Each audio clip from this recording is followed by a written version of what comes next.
The Matt Gaetz battle. Mike Johnson is trying to suppress the Matt Gaetz investigation. There's a super damaging report about Matt Gaetz and testimony with witnesses of him having sex with a 17-year-old girl. Not good. He's had the trafficking charges, suspicion of, paying for from young girls crossing state lines and shit. And so Speaker Mike Johnson is trying to bury this ethics committee report, which they were supposed to vote today on releasing it.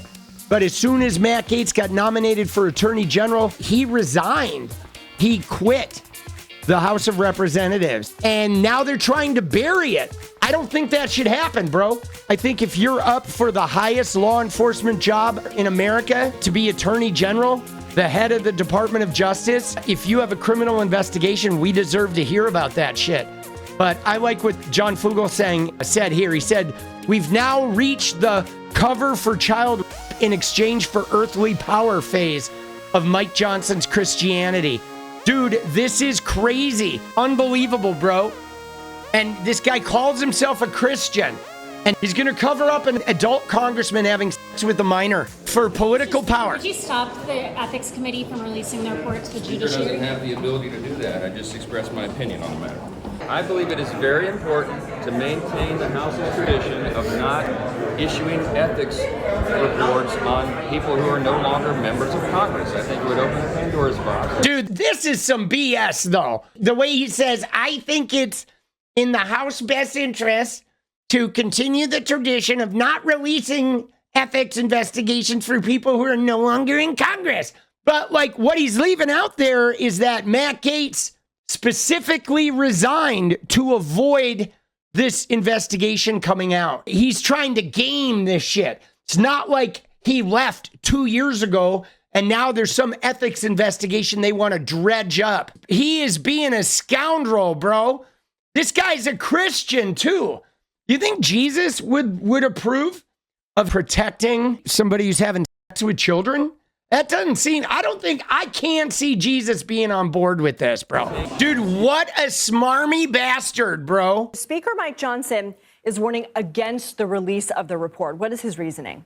Yeah, he said so unequivocally today that he thinks it's a violation of the protocols, the tradition, the history of the House Ethics Committee, and it has very much been the protocol, dude, the ethics and the history. It's the timing of his resignation, bro. Release reports Come on. Members who have resigned or retired in advance. Once you leave the U.S. House, once you're a former member, this committee loses jurisdiction, and it has been their protocol for years not to release findings because the jurisdiction is gone. To be clear, there is a reason for this protocol in the House Ethics Committee. And those I've known who've worked for this committee say that if you drop the case when somebody resigns or retires, it gives the committee leverage in the future to get a bad actor out. Hey, if you resign or retire, this thing goes away, which can be leverage the House wants to employ to get somebody who's accused of misconduct to leave. See, here's the deal, though. I completely understand the reasoning behind it. How if somebody resigns, they bury the ethics report, they don't release it because then they're using the ethics report to boot somebody. If they have a report on the member knows it's going to bury him, he resigns. So they're able to use the investigations to force a resignation. But this guy wants to be Attorney General.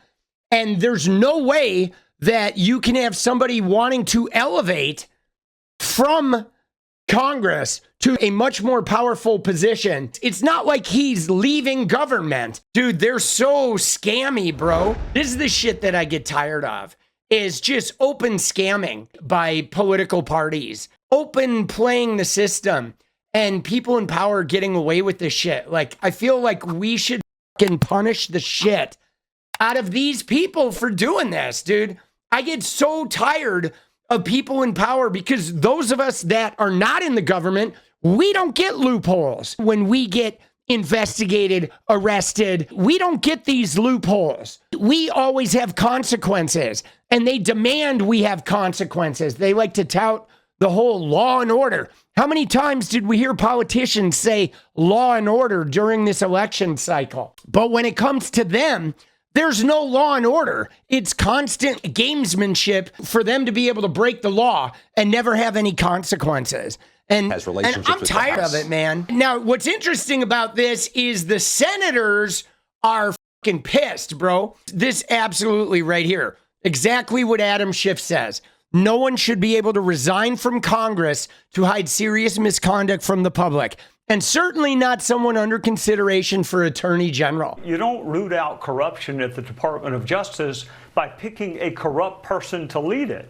So Matt Gaetz, either the report comes out and he's not going to be the attorney general, or the report doesn't come out and he's not going to be the attorney general. I mean, the problem, Brett, is all the good... Dude, I mean, he kind of summed it up right there. Did you see that? Either the report comes out and he's not the attorney general, or the report doesn't come out and he's not the attorney general. But they were like pretty confident that either way, he's not going to be the attorney general. By picking a corrupt person to lead it. So Matt Gaetz, either the report comes out and he's not going to be the attorney general, or the report doesn't come out and he's not going to be the attorney general. She didn't like that answer. I mean, the problem, Brett, is all the good picks, John Lee Ratcliffe, Elise Stefanik, Lee Zeldin, Mike Waltz, all the good picks, nobody's talking about those right now. They're talking about this wild card pick of someone who had to get out of the House to avoid being sanctioned by the House Ethics Committee. That dumbfounding pick is just sucking the oxygen out of all the good ones he made. You are referring to the situation with the report. I mean, that's what Trump does, bro. Dude, Brett does look nervous. Dude, I think ever since Kamala waxed his ass, bro.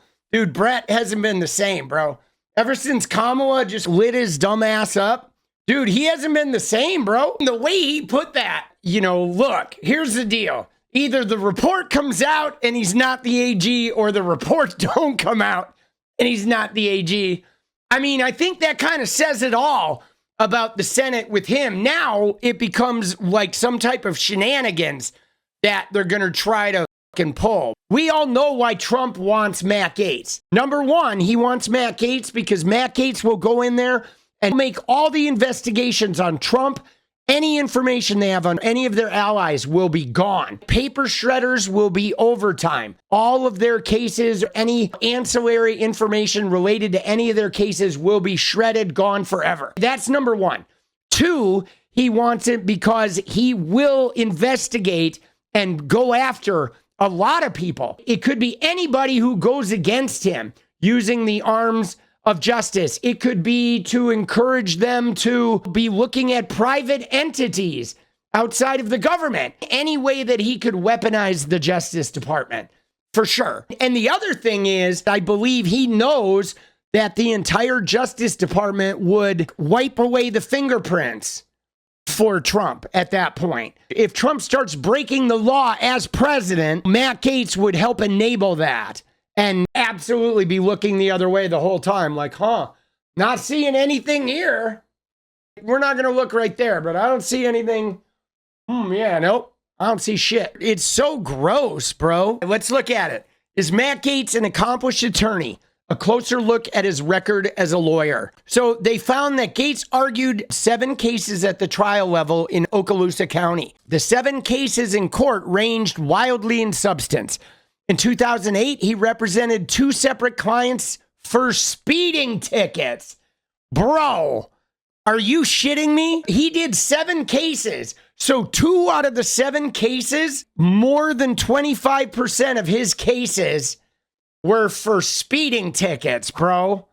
And this guy wants to be attorney general? I mean, come on, boss. Don't get me wrong. I don't think an attorney general should be somebody that has only argued 7 cases, where 2 of the 7 were speeding tickets. He's never done any sort of significant case with a large scope. Like somebody who's represented a couple people for speeding tickets, that ain't a lot of experience. I mean, if we're talking about DEI, the way Republicans like to use it, didn't earn it, right? Tell me a guy who argues 7 cases, 2 of them are speeding tickets, and then homie all of a sudden thinks he deserves to be attorney general?